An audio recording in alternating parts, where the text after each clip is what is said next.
Hello, everyone. You are listening to She Leads with Carly. I am your host, Carly Mulatsky, and my guest today is Sharmeen Chapp.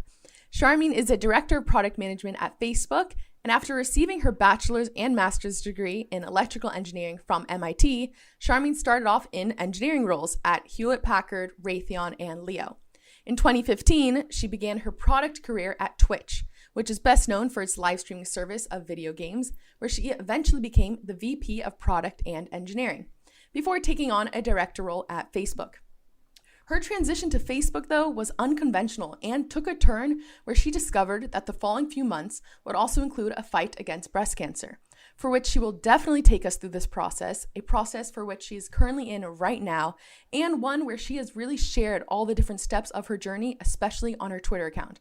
So first of all, I really recommend all of my listeners go check it out. It's incredibly vulnerable, and you will soon discover how very brave Sharmeen is.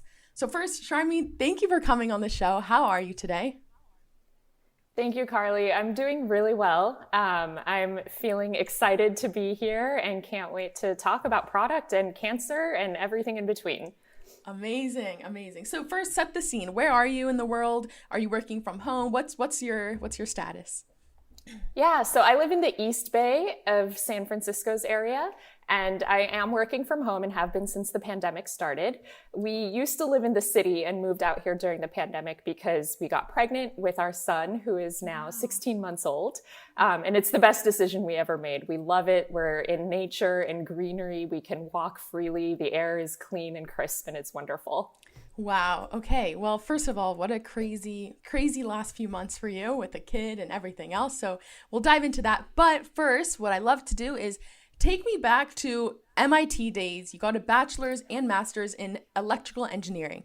So at this point, I'm assuming that your mindset was really engineering, technically focused. How was this process? How did you imagine your career? Oh my gosh. It's funny when I go back to that, I never thought I would be where I am today. And, I think there's some people who know what they're destined for. And then there's other people who find it along the journey. And I'm definitely in that second camp. Back then, I wanted to work hard, do good things, and try to make a positive impact on the world. But I didn't think about what scale that could happen at or how that would play out. I wanted to do good. Yeah. So tell me, you got your first role at Hewlett-Packard in engineering. And so for you, was this just, this is a secure job, this is a great first step? Were you kind of playing it role by role and then seeing what happens? I did. So basically, every time it was time for me to think about a job, I would kind of evaluate what mattered to me at that point in time. And right out of college, what I cared a lot about was things like having a team that was diverse, also a team that had a lot of age range, like people who I could learn from who were experienced in the industry, but then also people who were younger right out of college, because I wanted an environment that I could fit into and have a good time. And so those were things that I was looking for. And then also being able to apply my skill set. So when I started my work at Hewlett-Packard, I was literally designing circuit boards, right? Straight up electrical engineering. And it was great. It kind of met all of the things that I wanted out of a first job. Wow. Okay. So I'm curious now, how did that, because it seems like it's a mindset too, to apply your skills that you learned, you can easily just transition to this company and really apply what you learned in your degree. So I'm wondering now, when did product management come into the picture? How did you discover it, and what made you think, okay, this is something that I'm interested in? Yeah, definitely. So one thing that I'll say is every time I made a job change, initially I didn't realize it, but I was always pushing myself to be uncomfortable. And so I would evaluate jobs where maybe there was 50% overlap with my existing skill set, and then 50% that was new that would push me to learn something new, because I always want to be growing personally. Yeah. And so basically each time I took a new role, I was pushing myself in that way and continued growing beyond the skill set that I had. That took me to Leo, where I was working at a startup, and it was a hardware device that connected to a mobile app on your phone. And so I was the integration engineer in charge of connecting the hardware device to the mobile app. And together, this great team of people, we built something that worked. It was successful as a product, but nobody wanted to buy it. And so we very quickly realized, this was my first time in Silicon Valley. This was my first time learning about product as a role that existed, because we didn't have product in the defense industry. and thinking about product from the perspective of a customer, right? Like when you build something, you want to be solving a user need. You want to be fulfilling what customers want. And that's how you know that they're going to love it and going to want to buy it. And that was the piece that was missing at Leo. And so I realized that just being a good engineer wasn't enough. You also had to have that product mindset if you're going to be successful in a business. And that was the thing that I didn't have. And so I knew that in my next step, I wanted to learn product and fill that gap. Wow. Okay. So some might say, though, that, being an engineer, being a great engineer with that goal in mind, you don't really have to have that brain of product and the user and what they're going to choose and iterating through the product, etc. But for you, it seemed like, did you have, a goal beyond just being an engineer from the beginning, or even like being a founder, something like that? Or what made you even be passionate about seeking this new role? I think it really came down to just this personal goal of always wanting to grow and never being fully satisfied. Yeah. And so when I learned that there was this entire role out there that seemed so important to the critical success of building a product, and that I didn't have it, I had to learn. So it was like that hunger of like, this seems really important. I've seen how without it you can fail. And if that's the case, then I don't want to be in that position again. And so how do I fill that gap? I go and I get that role and I figure it out. Wow. Okay. I love it. So take me through that exact process of, exploring product, maybe discovering this whole new role at Leo at a small startup. Then what was that next step for you? What did you do to really, attack and get that role? Yeah, so I'll be super honest here. It's really hard to break into product when you're in the middle of your career. I think a lot of people right out of college can get associate program management roles or RPM roles, like rotational product manager roles. And those tend to be a lot easier of a transition because you have mentorship, you have guidance, and you get to try a bunch of different things. And then you become a full-time product manager after that. It's a lot harder when you're in the middle of your career because nobody wants to hire you unless you already have experience. And that's the tough thing with product, is that it's one of those roles where you're just thrown into the fire and you either sink or you swim. And it's hard for companies to take a risk on people who've never done it before, because you don't have the time. You can't afford for people to sink. And so you want to try to minimize that risk. And the best way to do that is if they already have experience. So how do you break into this, right? Yeah, There's exactly. a few different ways that people can do it. Some people do choose to kind of take a step back for a little while and go through one of those rotational product manager roles or associate PM roles. Mm-hmm. And I think that's perfectly reasonable. A lot of people will also go get an MBA. And people out of MBAs can get internships as product managers and then join full time. And so that's another way to break into that. It's a very common path that people will take. Or you do it my way, which is a lot harder, where you just kind of like try to brute force and push your way in. And some of the tactics that I would say is you kind of have to find a company that will have experience that overlaps with yours, right? Like the way that I was talking about, I always look for a role that has 50% overlap with what I'm doing and then 50% pushing me into something new. So thinking about roles in product that have experience overlap with where your experience lies, and trying to kind of strategically pick the roles where you think you can add value right off the bat. And so the way this worked for me at Twitch was that I joined their video player team as a product manager, which was predominantly a technical product role. I was working with engineers. It was minimal on the design side. Like a video player has very minimal UI, right? Like there's the video screen and then there's a tiny menu at the bottom and that's about it. Right. And so it was actually a great way for me to transition because they needed someone who knew the engineering side really well. We were building highly technical products and I understood that. And then I was able to learn the design side for a product that was fairly simple and not too design heavy. So it ended up being the perfect foray for me to get good at product management. Wow. Okay. I can ask so many questions from this, but what I will stick with is going to Twitch and taking on this product role, and now looking back at it and looking now at Facebook and product. You have this great engineering experience, and you had this great engineering experience. How do you reflect on that now? Do you think it's definitely helped you and it really was a key contributor to you being a successful PM? Because, there's this whole debate of, yes, you need technical background. Yes, you can just break into it. And it really depends on the company and the product for sure. But big picture, how do you play those two? Yeah, so when I reflect back on my engineering background, it has definitely helped me, especially by the time I was a VP at Twitch, because I was managing product and engineers. And so it was really great that I had previous experience in managing engineers and understood it a lot more deeply.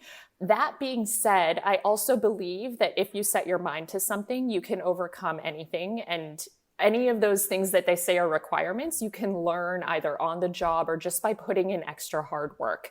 For example, with me, because I'd never done product before, when I first started at Twitch, I promised myself that I would talk to customers every week. And I would spend extra time looking at data and reading user research to really build empathy for our customers, because that was where my weakness was. I hadn't done product before, and it didn't come naturally to me, right? So instead of coming in with a product gut or product instinct that you have when you've been doing it for years, I had to build it up from scratch with brute force, with hard work.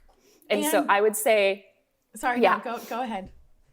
Well, what I would tell anyone is, even if you don't have engineering experience, like, you can make up for that again with hard work. Like, be thoughtful, ask a lot of questions, learn from the engineers around you, and don't let it hold you back. So at Twitch, you said, you focused on your gaps and really doing customer interviews, user research.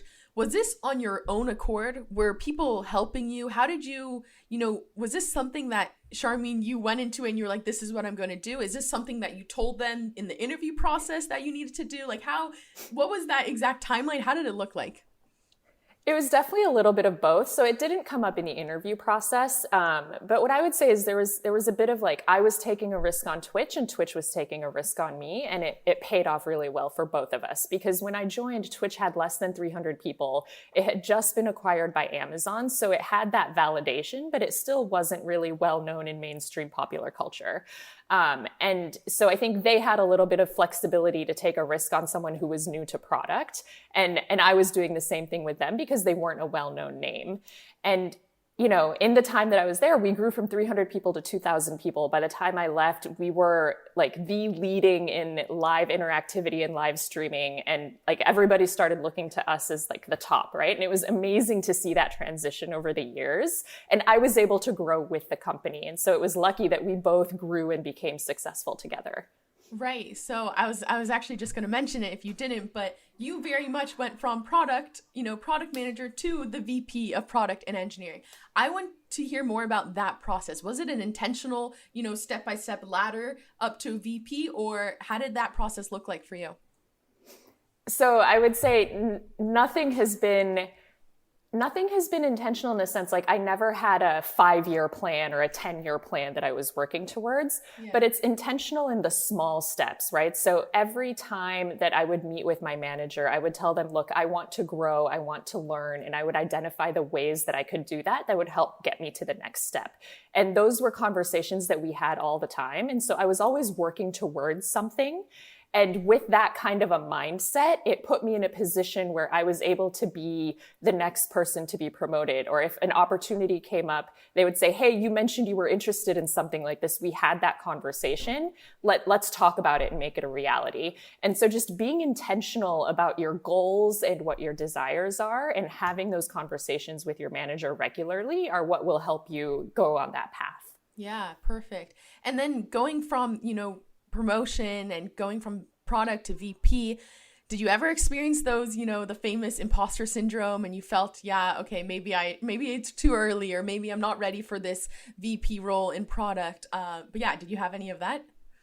Absolutely. I still have imposter syndrome. I think when you're always pushing yourself to be uncomfortable, that's when you grow the most, but it always comes with imposter syndrome. It comes with doubts. And what I've learned is to just tell myself, you know what, you've been successful in the past and you can continue to be successful. You'll push through.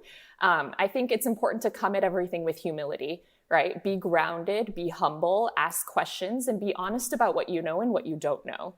And that really helps because it sets expectations with people. They know what to expect from you. They know when you've got it, and you let them know when you don't. And there's always people there to help pull you up if you need it.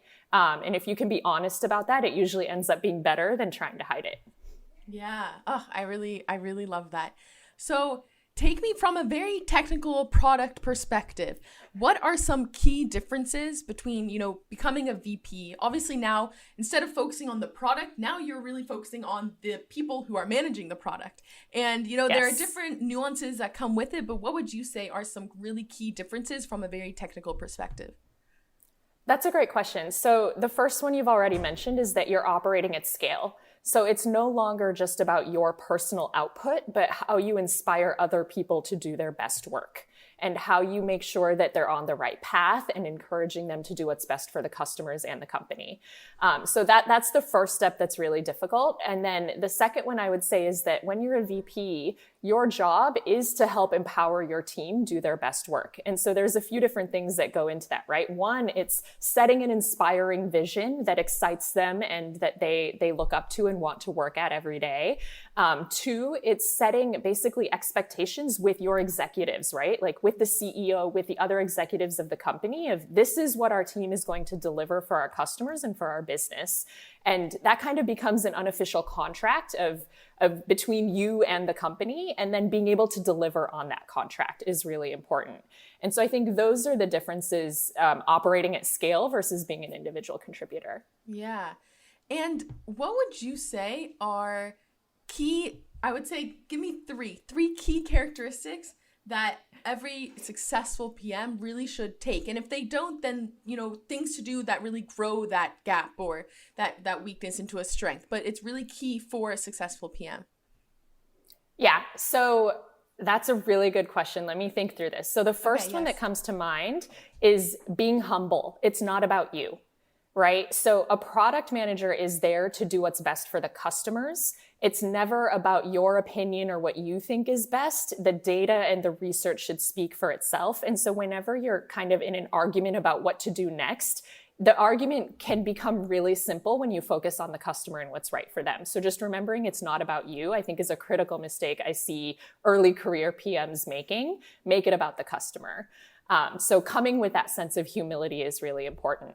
The second thing that I would say is just being super organized is important. Like product managers are doing so many things all at once. In order to do a product really well or to build it really well, you have to be talking to a ton of cross-functional teams and you have to do a lot of work. And so coming up with how you stay organized and on top of all of it is very critical. And then the last thing I would say is learning how to lead by influence.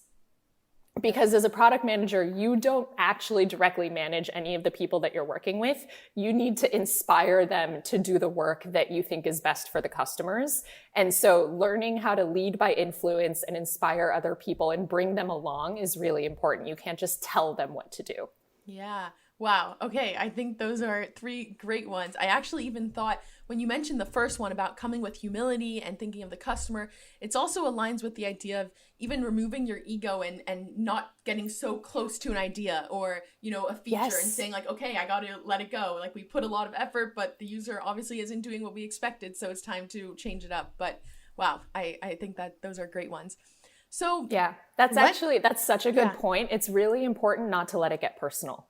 Yeah. It really is. Like it's great to love your work and to love your customers and have a lot of passion, but there's a line between that passion and letting it get personal, and then you always run into trouble. Yeah. So before we go on to this transition to Facebook and everything else that you're going through and cancer and everything, I am curious, and I don't hear this question a lot, but I'm curious, becoming a VP. So even, as a product manager, you're doing what you're passionate and you're very in the trenches, right? You're prioritizing features, you're talking to customers, and then you go to a VP where you're doing less of those, very deeply technical product related things. Is that a hard transition where maybe, the passion, you start to lose that passion a bit because you're not really in the middle, or it doesn't happen so much? That's a good question. And I would say that management is not for everybody because of that exact reason. Right. For me, I have found a lot of passion in helping other people do their best work. and helping them succeed and helping them grow their careers, like that's really, really important to me. And I've taken so much value away from that it's actually become the favorite part of my job today. Wow. Is just like helping grow other people. When I would look back on like what was I most proud of in the past year, it was usually helping to promote my team members to the next level. Wow. And those were the moments where I was the most proud, right alongside being able to ship something that our customers loved. And so one, you really have to care about people if you're going into management, because that's when you can do your best work. And then two, you still get that passion and that like kind of feeling from the work that you're doing, but it's just indirect, right? It's not directly from your work, but it's indirectly from the work of your teams. And so you can still be really proud of the work that you're doing through your teams. Yeah, I love it. And I thought of it because it relates to many roles, even, coding and being an engineer and then becoming, VP or director of engineering. You're not coding as much anymore. And, some people have that strong passion for coding. So yeah, I can see it in many other roles. Okay, Sharmeen, I want you now to take me through this process that you're in right now, getting an offer from Facebook to be the director of product. And then obviously, your whole world kind of shifts in a way, and take me through that process. Yes. Yeah. So, I had been at Twitch for 6 years, and every year I went through this process with myself of asking, what do I care most about in my job right now? And how does that also compare against what's going on in my personal life? Because what I care about and what I'm looking for today is very different from what I was looking for 5 years ago, 10 years ago, right? It's a constant evolution. So I think it's important to do these check-ins every 6 months to a year just to see how you're doing. And for the first time in 6 years, when I did that check-in, I realized that Twitch was probably no longer the place for me. Even though I loved it, I loved the company, I loved our customers, I loved the people and the work that we were doing. Like it was wonderful in every way. But I knew that if I continued down that path, I would run out of ways to grow and I would run out of ways to push myself. And I'd been there for so long that it was just, like over time you run out of things, right? And so I knew that time would come, and I thought it was really important for me to make a change before it became an unhappy situation, which is hard to do because when you love something, you don't want to walk away, but you realize that the best thing is to let it go before it gets to that point. And so that's what I realized. And the clincher for me was actually, I had my son in November of 2020. I came back to work in March of 2021. And that was kind of the final deciding point, was that if I couldn't make the most of my time when I was away from my son, then I didn't feel good about it. If I had to be away from him, I wanted to be making the most of my time. Yeah. And so that was my final deciding point that, okay, it's time for me to leave Twitch and make a change and to start pushing myself again and growing before I get complacent. That's what it came down to. Wow. And so, yes, go. Yeah. So that was my process for deciding that it was time to make a change. And then I had been there so long, I had really great relationships with our CEO and our CPO, who was my manager. And so I told them, I walked them through my process and I said, this is the year that I need to make a change, and I'm letting you know to give you advance notice that this is coming. And they supported me and they agreed with my thought process, and they were like, we totally understand. So that was really wonderful of them. And then I started talking to other companies. And it really, for me, the same reasons why I was leaving Twitch were the same reasons I applied to how I could pick what next company I wanted to go to, because they fulfilled the things that I was looking for in my personal growth and in my career journey. So ultimately, Facebook ended up being the one that kind of checked all the boxes that I was excited about for so many reasons. And I said yes, and I joined the team in September. And I still remember it was September 7th was the day that I started. And exactly 6 weeks later, on a Monday morning, I got the call that I had cancer. And it just, it turns your life upside down. And it's kind of been a crazy journey ever since, but I've been really grateful. Like, everyone has been so supportive at the company. The benefits are great. I haven't had to worry about my career while I focus on my health. Like, I know that they're behind me and they have my back. And it's made it that much easier for me to go on this really difficult journey. Wow, it's really incredible. And just take me through, first we'll talk about that aspect of, starting a new role, also starting as a director. So you're also leading and it's remote and COVID and coronavirus and there's so many things happening and so many things are thrown at you. How did you tackle that? How did you manage all of it, and how do you continue to manage all of it, given that, you want to create this beautiful culture and a great team and everything else? Yeah, so one thing that's great about Facebook is that they're super upfront about this. They know it's hard times, everybody working remotely during the pandemic. They know how difficult that is. And even in general, they tell leaders coming on board that it's going to take 6 months to a year before you ramp up. Facebook operates in a very specific way. It's different from how a lot of other companies operate. And it takes time to adapt and to become effective in that kind of a situation. And they're really supportive. And so that was one thing that a bunch of leaders told me when I was onboarding, is that it's going to take you 6 months to a year. It's going to take time. Go easy on yourself. It's okay. And so it was great to just hear those words from everybody, especially when that imposter syndrome or the doubt kicks in of like, oh my God, what am I doing? I have no idea. Like, this is so different. And it's like, nope, everyone said this is okay. And this is how it's going to be, and it'll be fine. And so that was really helpful. And what I would say is, if you think about that ramp up period, right, 6 months to a year, what happened when I got cancer was that it just slowed down the time it would take me to ramp up, because now I also had to put time towards myself and my health. And I couldn't put 100% of my time and energy towards the job. And it just meant it would take me a little bit longer. And that was okay as well, because everyone had already told me their support and that it would take time and that it was okay. And so I just kept reminding myself that that was the case. Anytime that little voice of imposter syndrome spoke up, I was able to shut it up and put it down. Good. And also, as I mentioned earlier, I mean, first of all, it's one thing, going through cancer, fighting breast cancer, and it takes incredible bravery. And there's another whole aspect of sharing it, right? And sharing it publicly on a public platform for everyone else to really, either resonate, and they're going through a similar thing, and to really resonate with it or whatnot. And that's a whole nother level of vulnerability and bravery. So take me through that process of deciding to share your process with others. Yeah, so it started actually with work, because I was thinking about, here I've joined, I'm 6 weeks in, I'm supporting 2 product teams at the company, and all of a sudden I was going to be out every 3 weeks for a week because of chemo. So my chemo cycles were every 3 weeks, and the fatigue really hits you in the days after that first week. And so I knew that I was going to have to take time off about 1 week out of every 3 weeks. And I just didn't think it was fair to my team for me to be missing work without telling them why.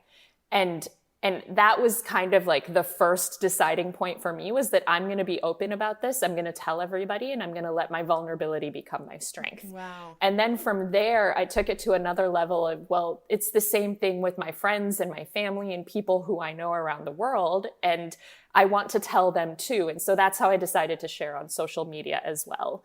And I have slightly different kind of like connections and followings. And so I post on Twitter, Instagram, and Facebook all at once. And it's the same message to everyone. And I reach different people on each platform. Wow. Yeah. And what I'll say is that it's not for everybody, right? Like, there's a lot of women who've gone through breast cancer who couldn't even tell their families or didn't want to tell their kids, and just, really had to keep it personal and private. And those women are really strong in their own right. And I have so much respect for them and their decision. But this was what was right for me. And I get so much strength and support from people when I share, that it's actually helped me be stronger in my battle personally. And so I'm really thankful for the support that I've gotten by being open and honest about my journey. And it's really helped me get through this. Wow. And not only that, one thing when you were talking, I also just thought of the value of being vulnerable with work, as you said, like being a manager and being vulnerable with the ones who you're managing, and it kind of reaches a whole new level with them and creates a deeper connection, and already that'll also lead to better performance if you're thinking in that mindset as well. Yeah. So wow, that's incredible. If you could boil it down, this whole process that you're in right now, and what are some key lessons that you've learned that you'll take with you beyond, once you're out of this and you're just looking at it as a, incredibly brave process that you went through? Yeah. So I think from the beginning, I had to tell myself, this cancer doesn't define me. It's just one chapter in my life. It's not the whole story. And so that was kind of the first thing that I had to keep telling myself, because there are very difficult days in this journey. And there are days where you're just like upset or exhausted, you feel useless, and you just have to keep bringing it back that this doesn't define me and this is just one chapter and this will pass. So I think that's kind of been my North Star throughout all of this. The cliche thing that I'll say is that we should all be thankful for what we have, right? Like life is so fragile in many ways, and it's important to recognize that and not take it for granted. Hug your loved ones a little extra tight, squeeze them extra hard, tell them you love them. Because you never know when it could get taken away from you. And I'm really lucky that we caught my cancer early enough that I'm not fighting for my life per se in this situation. Obviously, I could have been in that situation if it had gotten farther. And so hopefully I'm at a stage where it's going to be beatable and curable. Wow. Sharmeen, I got chills just hearing your story, and it really is very inspiring. Even, I'm excited for you just past this and just to look at it as, this incredible, brave journey that you've been through. But just to wrap up with some fun questions. So first, I do have to take it back to that product sense. Tell me, what is your favorite product and why? Yeah, so I'll give you a little bit of background here, but my favorite product is actually the Kindle, because I love reading. I read every night before I go to bed. I haven't been properly diagnosed, but I have a lot of tendencies of ADHD, and it's really hard for me to shut my brain off when I go to bed at night. Like I'm usually just, my brain is spinning. I'm thinking about work. I'm thinking about things that I have to do. And so I have a rule. I read fiction only. Okay. And I read fiction books every night before I go to bed, and they are my escape. And Kindle has just done such a great job because it's just, I go through so many books that I couldn't keep all of them physically. And so the Kindle gives me access to, unlimited books whenever I want them. And I love how well you can sync on the phone. And so if I'm ever out waiting for an appointment, I can read on my phone. It syncs when I get to my app at home. And it's a great experience. I love reading, and I'm thankful for the Kindle. Wow. Okay. So that's a perfect segue. I have to ask, what is your favorite book? And given that you only read fiction, I guess we're going to have to do, what's your favorite fiction book? So my favorite fiction book is Crescent City by Sarah J. Maas. She just launched the second one of the series. They are really fun, unpredictable, wild, and crazy rides. And I really enjoy them. But I do have a nonfiction book that I love to recommend. Yes. It's called The No Asshole Rule. Ah, yes. It's a really good one. And by Bob Sutton, helps. Or no? I don't remember. I have to look it up. But okay, yes, there's a professor at Stanford, and he talks about this all the time. So now I'm wondering if he wrote it. But anyway, okay, perfect. Yeah, and it's just, I think a lot of times, especially as women, we run into situations in the workplace where, things just shouldn't be done that way, and you never know how to respond properly in the moment. And that book really helped me come up with ways to be able to respond properly and shut those types of behaviors down and really make a more inclusive environment in the workplace. Wow. I love that. And I have to read it. And we could go into a whole another episode just about that, but that sounds great. My last and final question. First of all, it's been so fun and I've learned so much. So really thank you for coming on the show. But one final question is, what would you say is your secret talent if you were to have one? Ooh, so I want to say two things. Yes. One, there's a work-related secret talent, which is, I think my superpower is collaboration.